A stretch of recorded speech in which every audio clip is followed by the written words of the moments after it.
sudah hidup di comfort zone, penuh dengan kemewahan, bergelimang dengan harta, puja-puji kiri kanan, dan disanjung ke sana kemari. Kemudian mendadak disuruh meninggalkan comfort zone tersebut, meninggalkan zona nyaman tersebut. Mau? Ada ini contohnya. Ayo kita ikutin.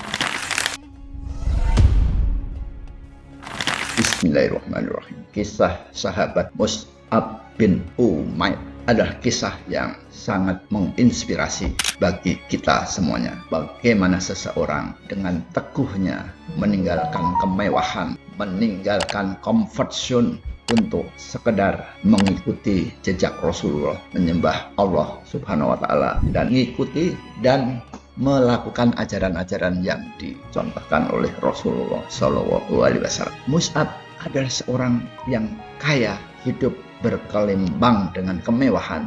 Dia dari keluarga Hisham bin Munas. Ini adalah suku Quraisy yang terpandang, dan dia dalam kesehariannya tampil necis, gagah, pemuda yang tampan, dan dia juga memang selalu berpakaian rapi, bajunya serba dari bahan-bahan yang mahal, dan juga tersembul beberapa perhiasan-perhiasan yang memang pada waktu itu adalah merupakan sebuah kebiasaan di masanya. Para gadis banyak ingin menarik hatinya dan ingin dipersunting menjadi istrinya, dan para ibu-ibu, orang tua yang mempunyai gadis pun juga ingin sekali menjadikan Mus'ab sebagai anak menantunya. Demikianlah keadaan situasi yang sangat majemuk di kota Mekah, dan ibunya juga menyayangi Mus'ab. Mus'ab sangat hormat dan sangat menyayangi ibunya. Pada berikutnya muncul risalah Islam. Pada awal-awal Islam, Rasulullah SAW memberikan ceramahnya di rumah Al-Arqam bin Al-Arqam, dan di rumah itu secara sembunyi-sembunyi Rasulullah memberikan kajian, memberikan berbagai ayat-ayat yang turun secara bertahap kepada para sahabat yang baru, dan tentunya Mus'ab diterima dengan tangan terbuka untuk menjadi muslim yang taat. Dan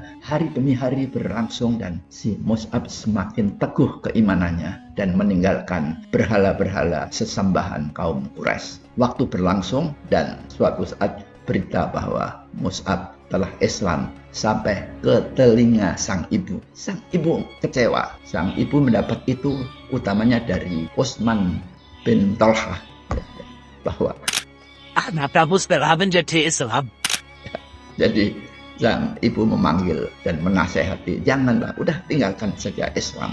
Kita sudah hidup berkecukupan dengan kita berdagang, bermasyarakat dengan kaum pembesar Quraisy, kan begitu. Dan Mus'ab tidak menuruti nasihatnya ibu, jadi masih tetap menjalankan rutin hadir di kajian-kajian Rasulullah. Akhirnya suatu saat sang ibu memanggil para pembesar Quraisy, dan si Mus'ab didudukkan bersama mereka dengan harapan untuk dinasehati. Ini anak saya ini sudah ikut-ikut dengan orang gila. Coba bagaimana ini? Kan begitu. Nah, tentunya para pembesar juga menginterogasi pada waktu itu, istilahnya bla bla bla, dan giliran Mus'ab memberikan jawaban luar biasa. Mus'ab dengan lantang, dengan cerdasnya mengutip ayat-ayat Al-Quran yang didapat dari Rasulullah. Di situ intinya bahwa Allah Maha Besar, Allah Sang Pencipta, Allah Maha Tunggal, dan para berhala-berhala itu adalah sesembahan-sesembahan yang bikinan nenek moyang, tidak akan memberi manfaat apa, yang akan menjerumuskan kita di hari akhir nanti. Nah, itu adalah jawaban sang Mus'ab di depan pembesar. Sang ibu kecil malu kepada para pembesar. Bukannya anaknya menjadi jiper, anaknya takut dengan pembesar itu dan mengkeret, dan kemudian nurut sang ibu, nurut nasihatnya para Quraisy tersebut. Tapi justru sang anak menjawab dengan lantang yang berkebalikan, dan ibu kecil dan malu, kemudian tangannya diayunkan ingin menampar sekeras-kerasnya kepada anaknya. Dan mukjizat terjadi. Allah tidak rela bahwa kekasihnya akan dipersekusi, akan dianiaya dengan cara itu, dan perangai sang ibu menamparnya dengan penuh kemarahan tentunya akan sangat mencederai sang Mus'ab, sang kekasih Allah. Jadi, ya, Mus'ab sudah menjadi kekasih Allah. Kita ini kalau kita mau bisa juga jadi kekasih Allah. Jadi Mus'ab sudah menjadi kekasih Allah. Jadi ditampar dan mukjizat turun, dan tangan sang ibu yang menampar keras-keras itu mendadak menjadi lunglai. Sang ibu tidak bisa menjangkau wajahnya dan lunglai, ya lunglai selunglai-lunglai. Jadi ibu kecewa, mungkin mulutnya terbata-bata mengucapkan kata-kata apa nggak tahu kita. Nah, sehingga suasana reda, waktu berganti waktu, dan sang ibu masih belum bisa meyakinkan anaknya untuk meninggalkan Islam. Akhirnya sang anak dipenjara di dalam rumah, dikurung maksudnya, ditutup di kamar dan dikunci, dan di luar pintu dijaga oleh orang-orang yang dibayar ibunya. Ini anakku nih, boleh makan, boleh ini, boleh itu, tapi jangan boleh keluar kemana-mana, kira-kira begitu. Dan itu berlangsung beberapa lama. Namun dengan izin Allah, dengan kecerdikan Mus'ab, maka dia bisa mengelabui sang penjaga. Mungkin dia mau, saya mau keluar sebentar, mau beli tahu goreng, atau mau beli bakso di sebelah itu suka ananku gitu kan, misalnya begitu. Jadi ya tapi ini ya saya ikutin ya boleh gitu. Mungkin seperti itu. Nah, di antara selip-selipan kerumunan orang yang ngantri beli bakso atau beli tahu goreng, dia nyelip kabur. Ilustrasi itu adalah karangan saya. Tapi intinya Mus'ab bisa kabur, dan tentunya pertamanya adalah menghadap Rasulullah SAW. Dan oleh Rasulullah dia dinasihati untuk ikutilah kamu, ada rombongan yang akan berangkat hijrah ke Habasah.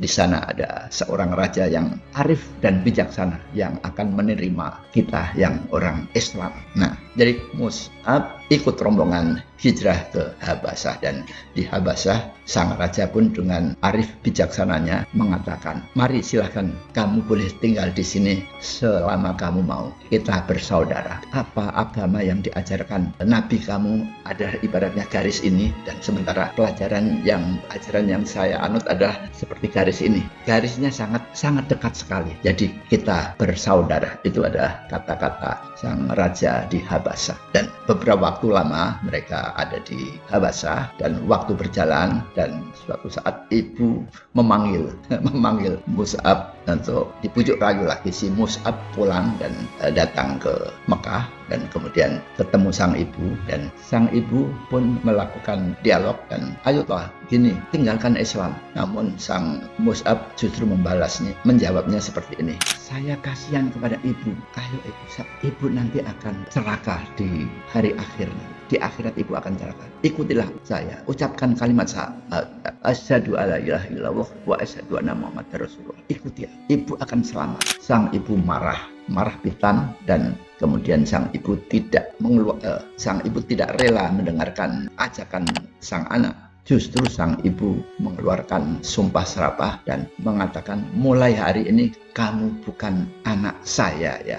Terserah kamu mau apa. Putuslah hubungan antara anak dan ibu, karena sang anak sudah divonis seperti itu. Dan dengan hati yang sedih, Mus'ab kemudian pergi keluar dan melanjutkan kehidupannya tanpa seorang ibu, dan berikutnya dia dengan setia mengikuti perjuangan Rasulullah SAW. Demikianlah kisah betapa gigihnya seseorang, betapa tegarnya seseorang yang mau meninggalkan comfort zone, hidup yang nyaman, hidup yang enak, bergelimpang dengan harta dan dengan kemewahan dan hingar-bingar puja-puji orang-orang yang mencintainya, namun dia rela dikejar-kejar dan mengikuti perjuangan Rasulullah. Bagaimana dengan keimanan Anda semuanya? Kita bisa menjadi kekasih Allah seperti Mus'ab bin Umair. Ayo, jangan lupa tulis komen. Terima kasih.